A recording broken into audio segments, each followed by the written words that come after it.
Hi, in this video we are going to talk about the Material Button widget in Flutter.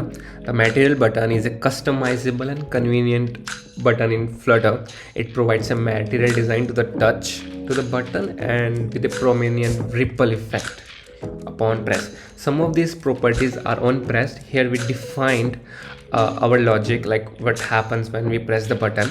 Other is the color, so we can define the color we want as a background of our button. So you can see our button is of black color. We can just use the center widget to take it into center.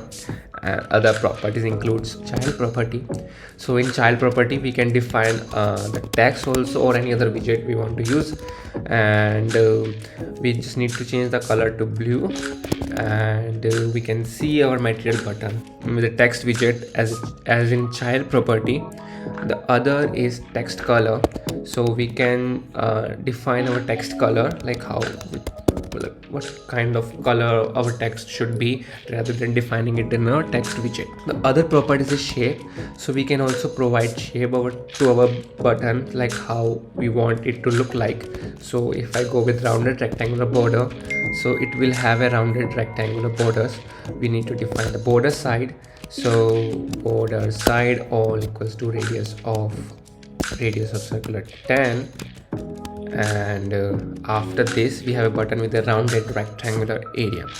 Properties of the material button is the elevation. Elevation property defines the shadow beneath the button. So if I give it a double value of 20, we have a shadow beneath the button. Another property include highlight shadow. So highlight shadow elevation, you can say, is the property in which when the button is clicked, as opposed to when it's idle, when we clicked on it, it will create a shadow beneath it. So that is highlight elevation. We can also define the both properties into it. The other properties is padding.